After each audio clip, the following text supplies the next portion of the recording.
அனுதினமும் இயேசுவோடு காலை தியான நிகழ்ச்சி. ஆண்டவராகிய இயேசு கிறிஸ்துவின் நாமத்தினாலே உங்களுக்கு என் அன்பின் வாழ்த்துக்கள். இந்த ஆகஸ்ட் மாதம் மிக முக்கியமான ஒரு மாதம் இந்திய வரலாற்றில்.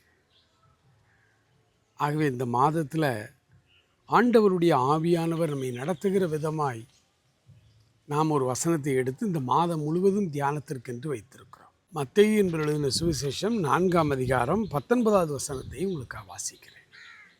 என் பின்னே வாருங்கள், உங்களை மனுஷரை பிடிக்கவர்களாக்குவேன் என்றார். இன்றைக்கு உலகமே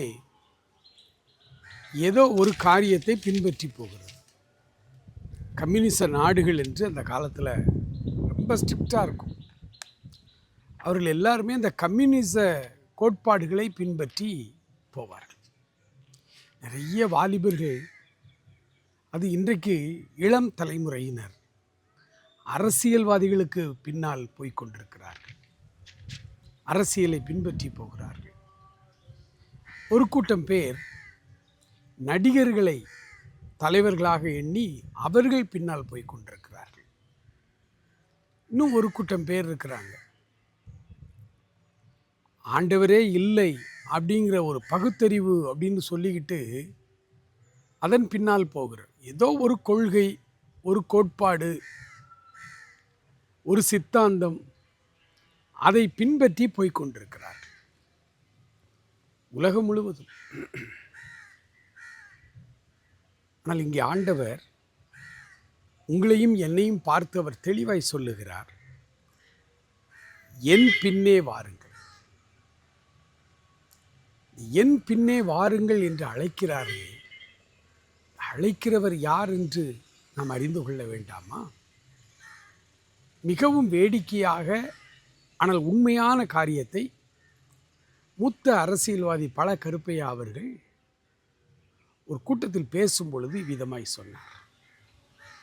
அன்றைக்கு காந்தி அழைத்தார், மகாத்மா காந்தி அழைத்தார். தமிழ்நாட்டின் ஒவ்வொரு சமுதாயத்திலிருந்தும், அந்த சமுதாயத்திலே தியாகமுள்ள நல்ல தேசப்பற்றுள்ள மக்களை தமிழ்நாடு காந்தியடிகளுக்கு பின்னால் போகும்படி, அவரை பின்பற்றி போகும்படி அனுப்பியது. ஆனால் யார் அழைக்கிறார்கள் என்பதை பொறுத்துத்தான் இந்த மக்கள் அவர்களை பின்பற்றுகிறார்கள் என்று நிறைய வேடிக்கையான காரியங்களை அவர் சொல்லி கொண்டு போனார். அழைக்கிறவர் யார் என்பதை அறிந்து அவர் பின்னால் போகிறார்கள். ஆண்டவர் ரொம்ப வித்தியாசமானவர். அரசியல்வாதிகளை போல் அல்ல, அவர் ரொம்ப வித்தியாசமானவர். அவர் சொன்னார், என் பின்னே வாருங்கள். அவ்வளோதான்.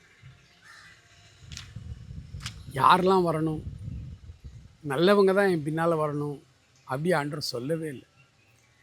உலகமெங்கும் உள்ள எல்லாரையும் அவர் சொல்லுகிற காரியம், என் அன்பு கண்மணிகளே, யார் பின்னாலும் போய் யாரையாவது நம்பி போய் ஏமாந்து விடாதீர்கள், என்னை பின்பற்றி வாருங்கள், என்னை பின்தொடர்ந்து வாருங்கள். அவருடைய அன்பு நம்மை அழைக்கிறது. முதலாவது,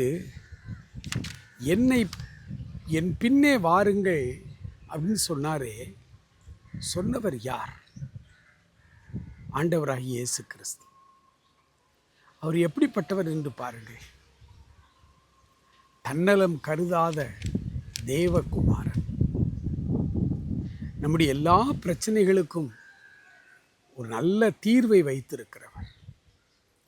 உலகத்தில் பிறந்த ஒவ்வொருவரை குறித்தும் அவர் பல காரியங்களை வைத்திருக்கிறார். அவர் நமக்கு ஏற்படுத்தி வைத்திருக்கிற நன்மைகளை நாம் இன்னும் அறிந்து கொள்ளவில்லை. அவ்வளோ பெரியவர் அவர்.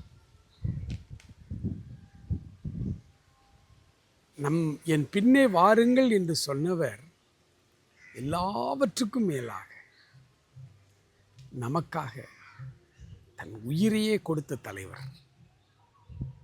நிறைய தலைவர்களை பார்த்துட்டோம்ல, உலகமெங்கும் நிறைய தலைவர்கள் அரசியல் தலைவர்கள், தேச தலைவர்கள், மத தலைவர்கள் எல்லாரையும் பார்த்துட்டோம்.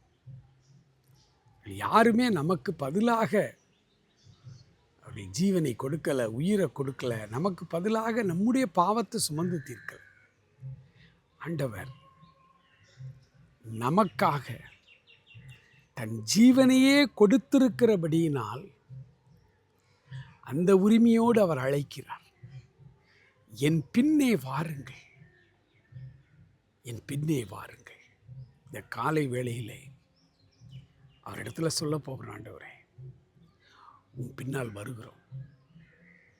உன்னத பாட்டில் சுலமித்தியாள் சொல்லுகிறாள், என்னை இழுத்து கொள்ளும், உன் பின்னால் ஓடி வருவோம்.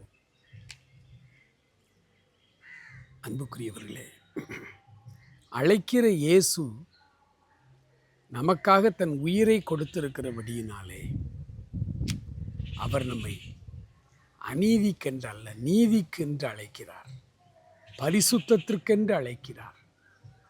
நம்முடைய எல்லா தோல்விகளையும் மாற்றும்படி அவர் நம்மை அழைக்கிறார். அழைக்கிற தேவனுக்கு இந்த காலை வேளையிலே நம்ம ஒப்பு கொடுத்து சொல்லுவோம், ஆண்டவரே உன் பின்னால் நான் வருகிறேன், என்னை இழுத்துக்கொள்ளும், என்னை கைவிடாதிரும் என்று அவரிடத்திலே சொல்லுவோமா? May God bless you.